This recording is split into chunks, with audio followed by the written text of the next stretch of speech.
നമ്മളെല്ലാവരും പൊതുവെ കൊടുക്കുന്ന ഒരു ബഹുമാനം, ആ ബഹുമാനം ഏറ്റുവാങ്ങുന്നവർ ഇപ്പം രാഷ്ട്രീയ നേതാവ് എന്ന നിലയിൽ PC ജോർജ് ഊണ് കഴിക്കുന്ന നേരത്ത് അദ്ദേഹത്തെ അടിച്ചു. ഞങ്ങളെല്ലാം വാർത്ത കൊടുത്തു. PC ജോർജ് എന്ന് പറയുന്ന രാഷ്ട്രീയ നേതാവ് ക്യാൻറ്റീൻ ജീവനക്കാരനെ അടിച്ചു. തിരിച്ചു വന്ന് നമ്മളോട് ചൂടാവും, എന്നോട് ചോദിക്കാതെ എന്തറിഞ്ഞിട്ട് വാർത്ത കൊടുത്തു. പക്ഷേ എങ്കിലും ആൻസറബിൾ ആണ്, ഒരു ജനപ്രതിനിധിയാണ്. ഏത് ചെറിയ കാര്യത്തിലും നമ്മൾ രാഷ്ട്രീയ നേതാക്കന്മാരെ അവരെത്ര ഉന്നതരെന്നാലും അവരെ അവിടെ ഇട്ട് പിടിക്കും. പക്ഷേ ഞാൻ എപ്പോഴും തോന്നുന്നു, അതിൽ കൂടുതൽ ബഹുമാനം കിട്ടുന്ന മത നേതാക്കന്മാർ അല്ലെ ആത്മീയ ആചാര്യന്മാർ, ഇവർക്ക് ആർക്കും ഈ ഒരു പ്രശ്നമില്ല, അക്കൗണ്ടില്ല.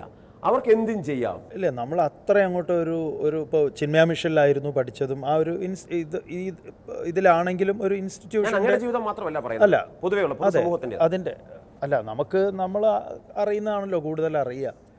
അതിൻ്റെ ഭാഗമായി നിൽക്കുമ്പം ഈ പറഞ്ഞതുപോലെ ചില കാര്യങ്ങളൊക്കെ നമുക്ക് ആ ഇൻസ്റ്റിറ്റ്യൂഷൻ്റെ രീതിയിൽ തന്നെ പോകണം. ഉത്തരവാദിത്വങ്ങളുണ്ട്, വലിയ ഉത്തരവാദിത്വങ്ങളുണ്ട്. ഇപ്പോൾ നമ്മൾ എങ്ങോട്ടെങ്കിലും പോവുകയാണെങ്കിൽ സെക്രട്ടറിയോട് പ്രസിഡൻറ്റിനോട് പറഞ്ഞിട്ട് വേണം പോകാൻ. ഒരു വീട്ടിൽ പോകുന്നു, ഭക്ഷണം കഴിക്കാൻ ഒരു വീട്ടിൽ വിളിച്ചു, ഏത് വീടാണ്, ആരാ വിളിച്ചത്, അവരറിയണം. അങ്ങനെയുള്ള ഇതൊക്കെ ഉണ്ട്.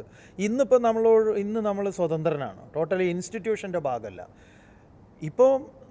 അപ്പോൾ നമ്മൾ പഠിച്ചിട്ടുള്ള പല കാര്യങ്ങളുണ്ട്. ഇപ്പോൾ ഒരു സന്യാസി അല്ലെങ്കിൽ ഏതൊരാൾക്കും, ഇപ്പോൾ ശ്രീനാരായണ ഗുരുദേവനൊക്കെ പറയുന്ന സിമ്പിളായിട്ടുള്ളൊരു കാര്യമുണ്ട്, അവനവൻ ആത്മസുഖത്തിനായി ആചരിക്കുന്നവ അപരന് സുഖത്തിനായി വരണം.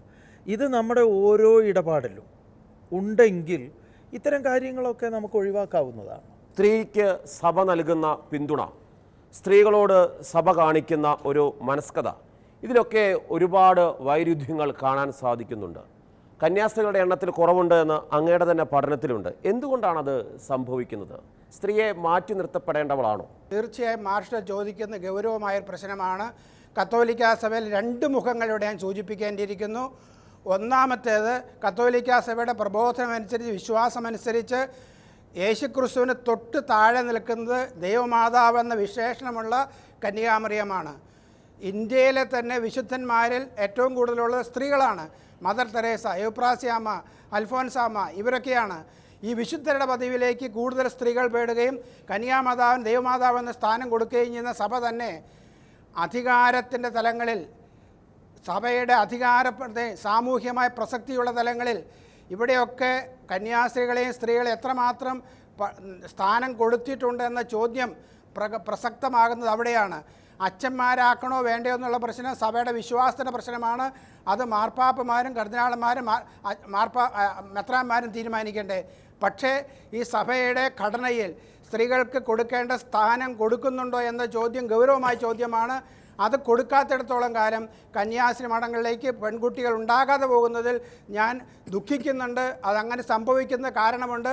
പെൺകുട്ടികൾക്ക് ഈ വലിയൊരു വെല്ലുവിളി ഉണ്ടാക്കുന്ന ഒരു സ്ഥാനവും ഒരു ജോലിയുമായി ഒരു ദൈവവിളിയുമായത് കാണപ്പെടുന്നില്ലെങ്കിൽ അതിൻ്റെ കുറ്റം സഭ ഏറ്റെടുക്കണം. അതിന് സഭാത്മകമായ ജീവിതത്തിൻ്റെയും ശൈലിയിലും അതിൻ്റെ അധികാരത്തിൻ്റെ വിനിയോഗത്തിലും പടവുകളിലും സ്ത്രീകൾക്കും തുല്യമായ പ്രാതിനിധ്യവും പങ്കാളിത്തവും കൊടുക്കാൻ സന്ദർഭം കൊടുക്കണം. അത് അവർക്ക് കൊടുക്കേണ്ട ന്യായമായ നീതിയാണ് എന്ന് കരുതുന്ന ഒരു മനുഷ്യനാണ് ഞാൻ കേട്ടിടത്തോളം നൂറുകണക്കിന് പെൺകുട്ടികളെ കാനഡയ്ക്കും മറ്റു രാജ്യത്ത് അയക്കുമെന്ന് നമ്മൾ കൊണ്ടുപോയെന്നാണ് പറഞ്ഞത്. അത് വല്ല കൽക്കട്ടയിലെ ചുവന്നരിയിലുണ്ടോ എന്ന് അന്വേഷിക്കേണ്ടിയിരിക്കുന്നു. നമ്മൾ പല കുടുംബക്കാരും പെണ്ണുങ്ങൾ എൻ്റെ മകൾ പോയി എന്ന് പറയാൻ നാണമായിട്ട് വെച്ചുകൊണ്ടിരിക്കുകയാണെങ്കിൽ പോലീസിനെ അറിയിക്കണമെന്നാണ് അവരോട് എനിക്ക് അപേക്ഷിക്കാറുള്ളത്. ഈ ചാനൽ ചർച്ച അങ്ങനെ ഗുണം കിട്ടട്ടെ. ആ പെൺകുട്ടി എവിടെയെന്ന് അറിയാൻ പറ്റും. ദൈവം പറഞ്ഞത് ചെയ്യുന്നില്ല, ചെയ്യണ്ടെന്ന് പറഞ്ഞത് ചെയ്തു. അതാണ് ഇപ്പോൾ ഇവിടെ വന്ന വിഷയം. മനുഷ്യൻ ഏകനായിരിക്കുന്നത് നന്നല്ലെന്ന് ദൈവം പറഞ്ഞിട്ടുണ്ട്, അനുഭവം ആവശ്യമാണ്. പക്ഷേ ദൈവം പറഞ്ഞത് കേൾക്കാതെ പറഞ്ഞിട്ട് ഏഴാം കൽപ്പന ഒരു ദൈവം പാപം ചെയ്യരുത്, വ്യഭിചരിക്കരുതെന്ന് പറഞ്ഞത് അതാ ഇവിടെ ചെയ്തത്. ഈ റോമിന് അതാ ചെയ്തത്.